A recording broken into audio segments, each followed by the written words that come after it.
very good morning, dear students. Welcome to the social science class. So students, this is your second class on this chapter, Women, Caste and Reform. In our previous class, we discussed about the status or the position of women in the society, how they were treated in the society, and how they were discriminated on the basis of their gender. There was gender-based discrimination in the society. Okay. Then we also discussed about the caste-based structure of rural India, how people were divided on the basis of their caste. Some were considered as upper caste, some were considered as lower caste, and lower caste people were treated very badly by the upper caste people.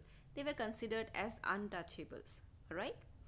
So students, today we will go a little deep into the lives of women, how their life changed, how the girls begin going to school. So students, if you all remember, last class we discussed about one very famous reformer, Raja Ram Mohan Roy. But Raja Ram Mohan Roy was not the only reformer who brought changes in the society. There were various other social reformers as well.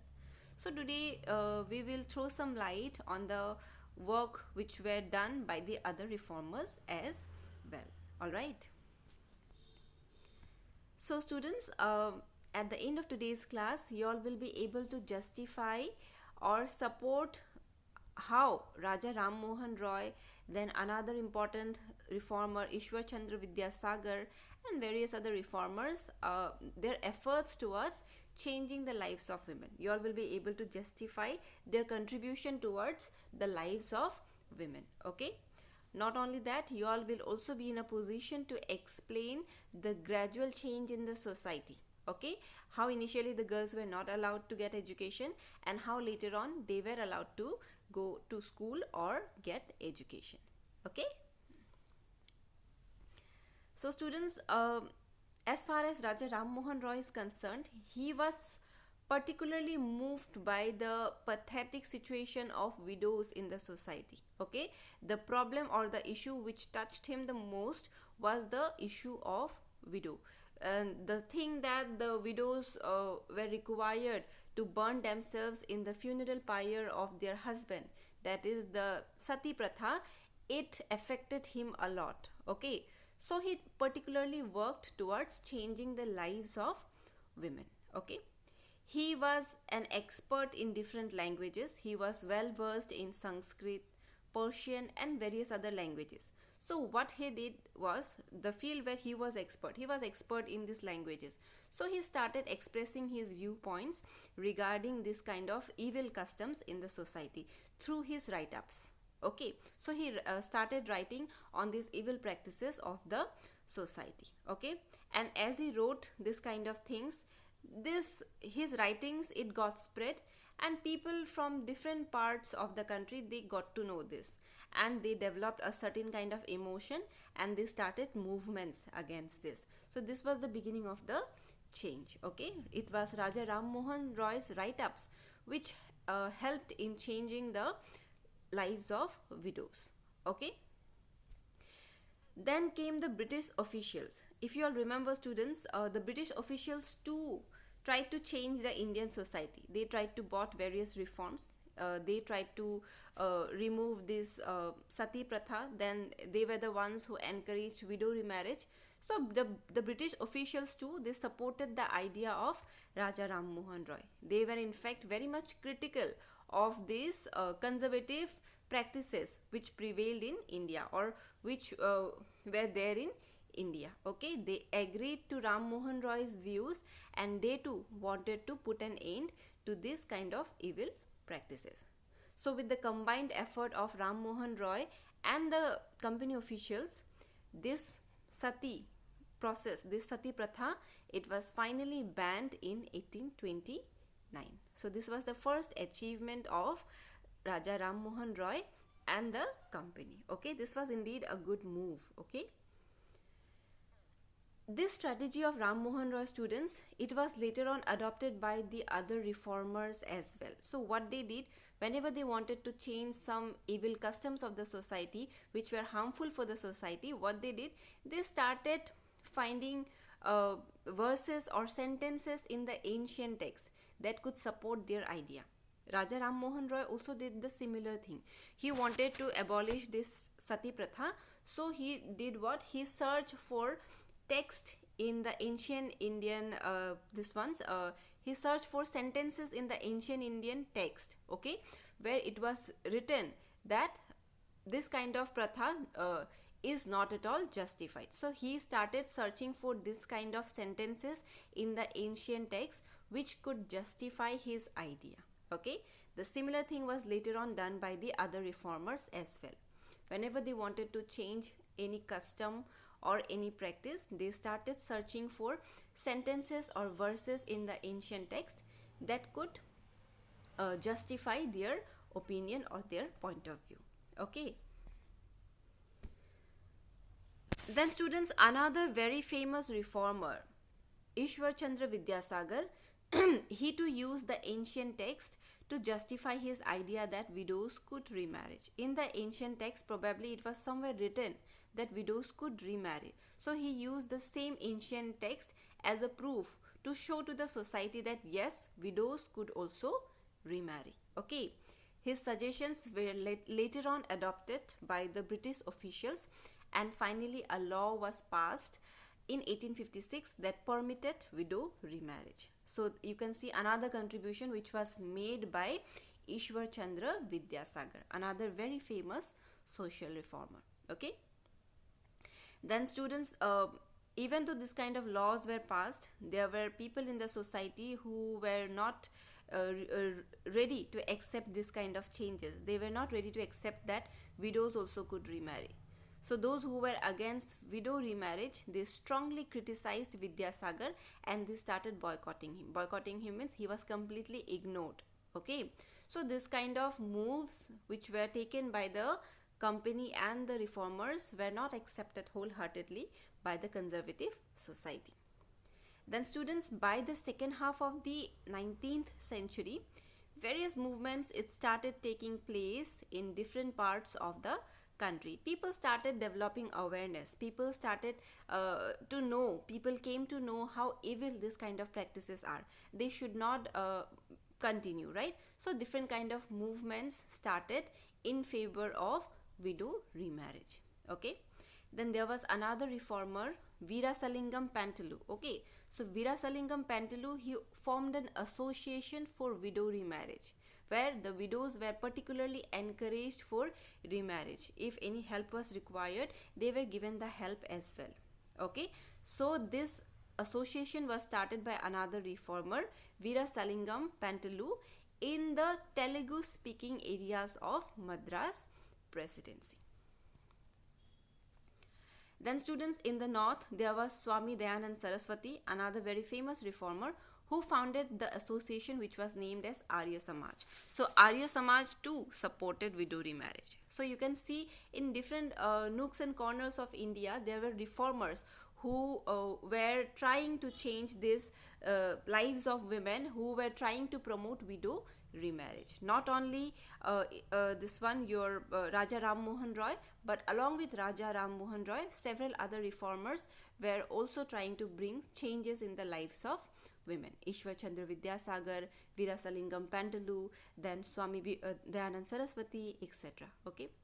But students, despite the efforts made by various reformers, the number of widow remarriage in the society, it was actually very low.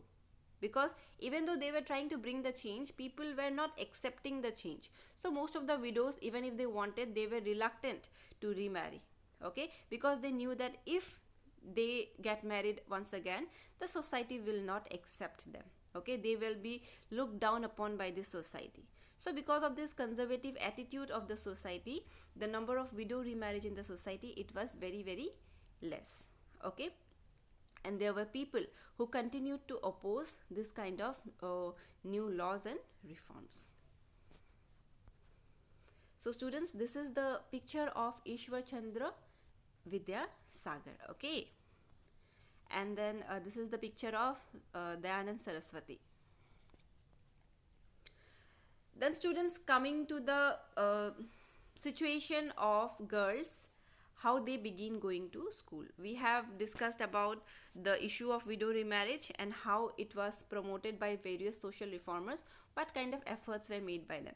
Now let us see the gradual change in the lives of girls, how they begin going to school. So students, after solving the issue of widow remarriage, the next issue online, it was girls education. Many reformers, they felt the necessity of educating girls. They felt that it is high time we should also educate the girl child just like we educate the boys. Okay, why? Because it is very important to improve the status of girls in the society, and the only way their status can be improved in the society is if they get the proper education. Okay, so Vidyasagar in Calcutta and many other reformers in Bombay, they started setting up schools for girls. Various schools were set up in different regions. Okay, so when the schools were opened initially in the mid 19th century, people, especially the parents, were reluctant to send their girls to school because they felt that if they have to send their girls to school, they will have to travel faraway places. And at that time, the idea of girls traveling to faraway places, it horrified the people. People have this kind of feeling that if the girl go outside the house, their minds will be corrupted. They will become dishonest. They will do something wrong. They will carry a bad name for the family. So this kind of things were there. Okay, so the people were unwilling or reluctant to send their girls to the schools. They felt that the primary responsibility of a girl is to remain at home and do all the domestic or the household activities. Okay, so they never wanted the girls to go to school and get education. Okay, so students, therefore throughout the 19th century, there were a few families where the people were liberal, open-minded, broad-minded people.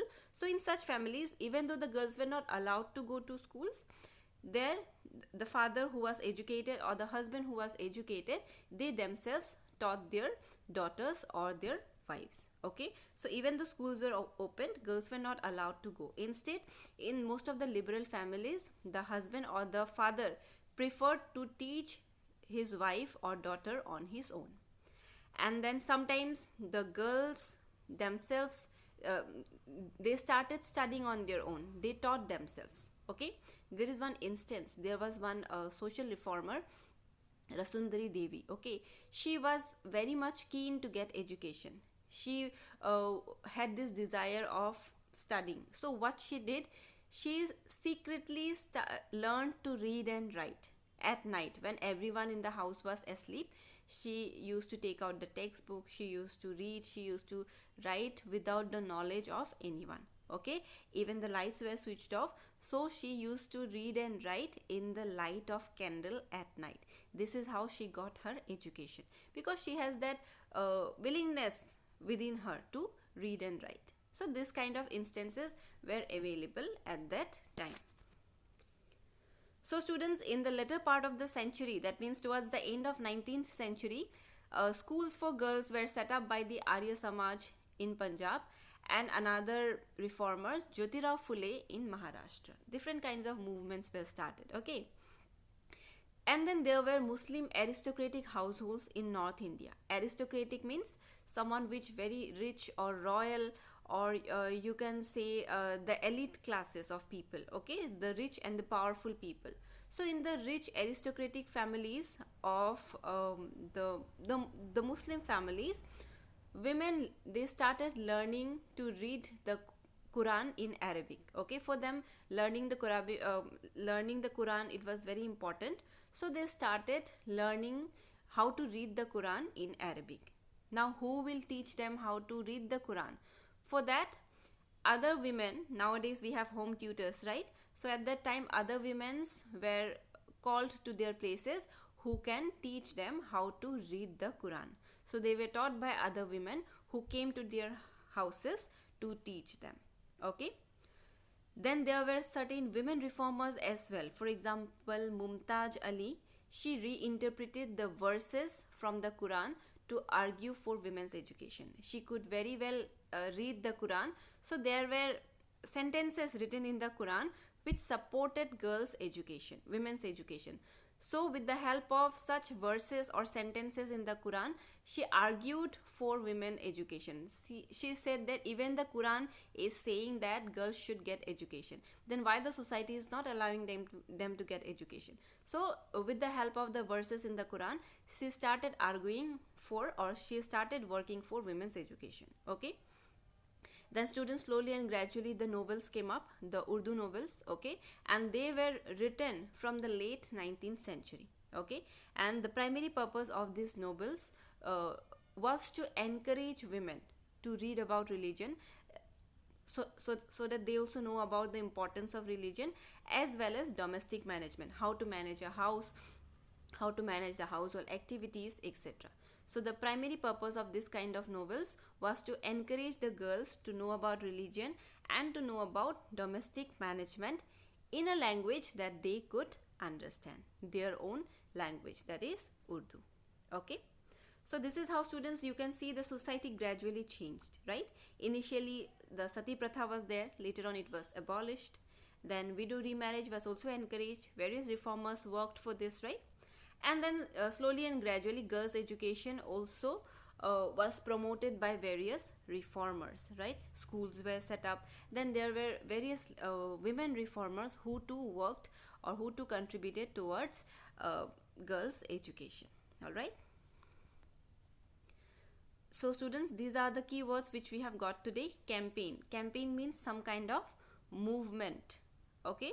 So a campaign or a movement is something which is done with some kind of target. Okay.